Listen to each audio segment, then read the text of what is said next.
ایک ساتھی نے ہماری توجہ اس طرف مبذول کرائی ہے کہ جس دربار پلید کا، ان ماچیوں کے تندور کا ہم اکثر ذکر کرتے رہتے ہیں، انہوں نے ایک مسجد بنا رکھی ہے وہاں پہ جو پچھلے 35-40 سال سے زیر تعمیر ہے، اور یہ پورے ملک سے شرق سے غرب تک بلکہ بیرون ممالک تک اس مسجد کی تعمیر کے نام پہ چندہ لے کے کھا رہے ہیں، اور مسجد یوں کی توں پڑی ہے۔ اور مجھے کہا گیا ہے کہ میں اس معاملے پر فتویٰ دوں کہ کیا اس مسجد میں نماز ہو سکتی ہے یا نہیں۔ میں نے کیا فتویٰ دینا ہے؟ اللہ رب العزت نے قرآن مجید فرقان حمید میں اس معاملے پر پہلے ہی فتویٰ دے رکھا ہے۔ سورہ توبہ کی آیت نمبر 107 سے لے کر 110 تک یہ 4 آیات ہیں جس میں اس بات کا تعین کیا گیا ہے کہ مسجد وہی ہے جس کی بنیاد تقوی پر ہو، اور وہ مسجد اللہ رب العزت کی خوشنودی کے لیے اور اس کی عبادت کے لیے تقوی کی بنیاد پر تعمیر کی گئی ہو۔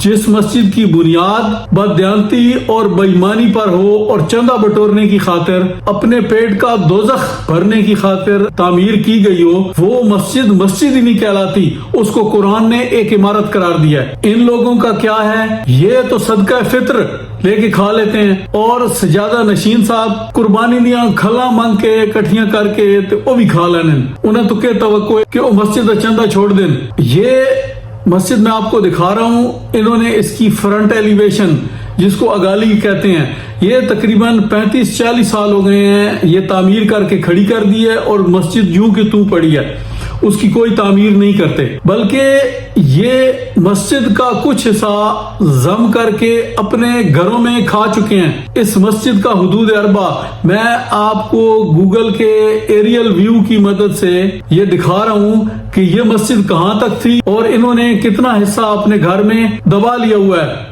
مسجد کیسا کھا گئے ہیں۔ جو میری عمر کے لوگ ہیں ان کو یاد ہوگا کہ یہ جو مذکورہ مسجد ہے اس کے بائیں طرف 2 کمرے تھے، 2 حجرے تھے، ان کا سین مسجد کی صفوں کے لیے استعمال ہوتا تھا، مسجد کا حصہ تھا۔ انہوں نے جب خاندانی تقسیم کی تو یہ حصہ میں آپ کو دکھا رہا ہوں، یہ انہوں نے کاٹ کر اپنے گھر میں شامل کر لیا۔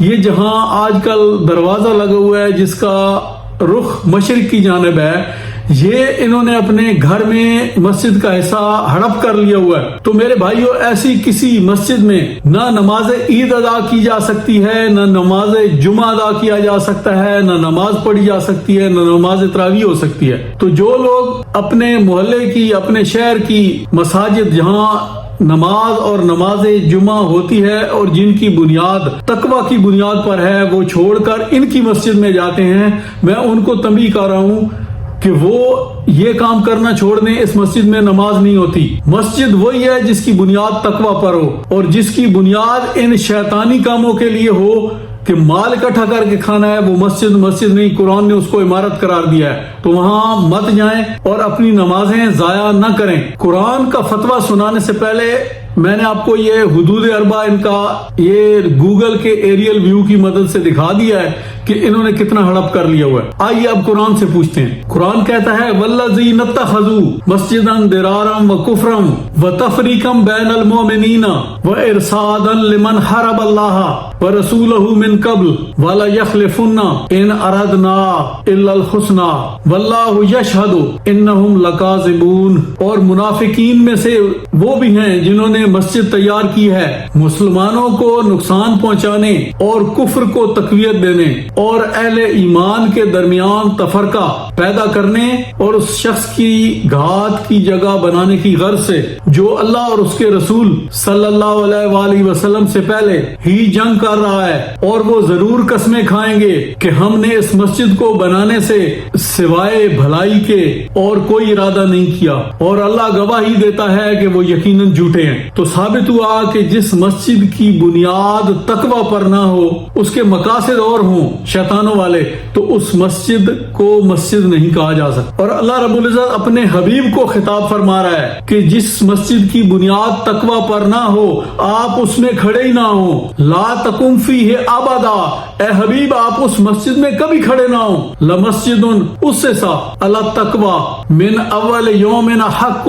ان تقوم فیہ رجال یحبون ان یتطہروا واللہ یحب المطہرین۔ اے حبیب صلی اللہ علیہ وآلہ وسلم آپ اس مسجد کے نام پر بنائی گئی عمارت میں کبھی بھی کھڑے نہ ہو، البتہ وہ مسجد جس کی بنیاد پہلے ہی دن سے تقوی پر رکھی گئی ہے۔ یہ مسجد قباء کا ذکر ہو رہا ہے۔ حقدار ہے کہ آپ اس میں قیام فرما ہوں۔ اس میں ایسے لوگ ہیں جو ظاہراً و باطناً پاک رہنے کو پسند کرتے ہیں اور اللہ طہارت شعار لوگوں سے محبت فرماتا ہے۔ وہ اتنے تو اپنے پیروں تے موتر نہ لے جے، طہارت والے دیکھ لو تسی اگے خود۔ فمن اسس بنیانہ علی تقوی من اللہ ورضوان خیر ام من اسس بنیانہ علی شفا جرف ہار فانہار بہ فی نار جہنم واللہ لا یہدی القوم الظالمین۔ بھلا وہ شخص جس نے اپنی عمارت یعنی مسجد کی بنیاد اللہ سے ڈرنے اور اس کی رضا و خوشنودی پر رکھی بہتر ہے، یا وہ شخص جس نے اپنی عمارت کی بنیاد ایسے گڑھے کے کنارے پر رکھی جو گرنے والا ہے، یہ شرک کا گڑھا جو اب آپ کے سامنے گر رہا ہے، سو وہ عمارت اس معمار کے ساتھ ہی آتش دوزخ میں گر پڑی، اور اللہ ظالم لوگوں کو ہدایت نہیں فرماتا۔ اس سے اگلی آیت 110، لا یزال بنیانہم الذی بنوا ریبۃ فی قلوبہم الا ان تقطع قلوبہم واللہ علیم حکیم۔ ان کی عمارت جسے انہوں نے مسجد کے نام پر بنا رکھا ہے ہمیشہ ان کے دلوں میں شک اور نفاق کے باعث کھٹکتی رہے گی، سوائے اس کے کہ ان کے دل مسلسل خراش کی وجہ سے پارا پارا ہو جائیں، اور اللہ خوب جاننے والا بڑی حکمت والا ہے۔ یہ جو حق بات سننے کے باوجود نہیں مانتے، آپ خود اندازہ لگا لیں، آج تقریباً 2 سال ہونے کو آئے ہیں، میں اللہ کا قرآن آپ کو پڑھ کے سنا رہا ہوں۔ جو لوگ نصیحت حاصل نہیں کر رہے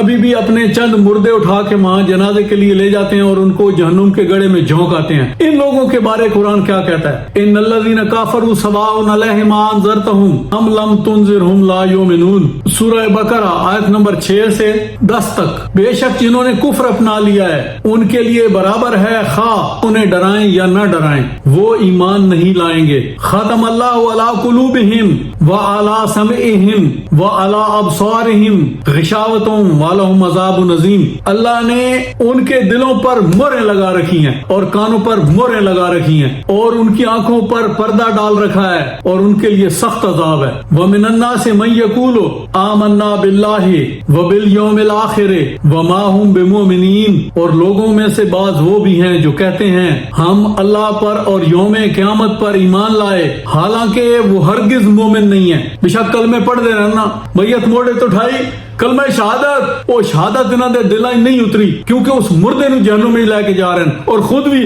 بے ایمان ہو رہے ہیں، قبریں دے کے جنازے رکھ کے پڑھن والے۔ یخادعون اللہ والذین آمنوا وما یخدعون الا انفسهم وما یشعرون، وہ اللہ کو یعنی رسول اکرم صلی اللہ علیہ وسلم کو اور ایمان والوں کو دھوکہ دینا چاہتے ہیں، مگر فی الحقیقت وہ اپنے آپ کو ہی دھوکہ دے رہے ہیں اور انہیں اس کا شعور نہیں۔ فی قلوبہم مرض فزادہم اللہ مرضا ولہم عذاب علیم بما کانوا یکذبون، ان کے دلوں میں بیماری ہے بس اللہ نے ان کی بیماری کو اور بڑھا دیا ہے اور ان کے لیے دردناک عذاب ہے اس وجہ سے کہ وہ جھوٹ بولتے ہیں۔ اب جب مسجد بنائی اللہ کے نام پہ اور مال لوٹ کے کھانا ہے تو ان کے بارے میں قرآن کیا کہتا ہے؟ وَمَنْ أَظْلَمُ مِمَّنْ مَنَعَ مَسَاجِدَ اللَّهِ أَنْ يُذْكَرَ فِيهَا اسْمُهُ وَسَعَىٰ فِي خَرَابِهَا أُولَٰئِكَ مَا كَانَ لَهُمْ أَنْ يَدْخُلُوهَا إِلَّا خَائِفِينَ لَهُمْ فِي الدُّنْيَا خِزْيٌ وَلَهُمْ فِي الْآخِرَةِ عَذَابٌ عَظِيمٌ۔ اور اس شخص سے بڑھ کر کون ظالم ہوگا جو اللہ کی مسجدوں میں اس کے نام کا ذکر کیے جانے سے روکے اور انہیں ویران کرنے کی کوشش کرے۔ انہیں ایسا کرنا مناسب نہ تھا کہ مسجدوں میں داخل ہوتے مگر ڈرتے ہوئے، ان کے لیے دنیا میں بھی ذلت ہے اور ان کے لیے آخرت میں بھی بڑا عذاب ہے۔ مسجدیں تو تھیں اللہ کے ذکر کے لیے، انہوں نے اس کو اپنے کھانے کا ذریعہ بنایا، اپنا چندہ بٹورنے کا ذریعہ بنایا، وہ خود کھایا، وہاں کفر و شرک کیا اور مسجد کا حصہ اپنے گھر میں ضم کر لیا، تو کیا وہ مسجد ہے؟ یہ آیت مساجد کے لیے ہے۔ میں پہلے انتظام کر رہا ہوں کہ ہو سکتا ہے کسی کی نظر پڑے تو وہ پھر فتوے فٹ کرنے پہ آ جائے۔ یہ آیت مساجد کے لیے ہے، ان بدبختوں کے لیے نہیں ہے۔ وَأَنَّ الْمَسَاجِدَ لِلَّهِ فَلَا تَدْعُوا مَعَ اللَّهِ أَحَدًا، اور یہ کہ سجدہ گاہیں اللہ کے لیے مخصوص ہیں، سو اللہ کے ساتھ کسی اور کی پرستش نہ کرو۔ یہ آج جمعۃ المبارک ہے، وہ لیا والا فراڈیا وہ خدا کو خط لکھنے یہاں آئے گا، تعویذوں کی دکان لگائے گا۔ میرے بھائیوں، اللہ سے ڈرو، اللہ سے لو لگاؤ، اور رسول اکرم صلی اللہ علیہ وآلہ وسلم سے اپنی محبت اور مودت پکی کرو، اور ان فراڈیوں کے چنگل سے نکلو۔ وما علینا الا البلاغ، میرا کام تھا اللہ کا پیغام آپ تک پہنچا دینا۔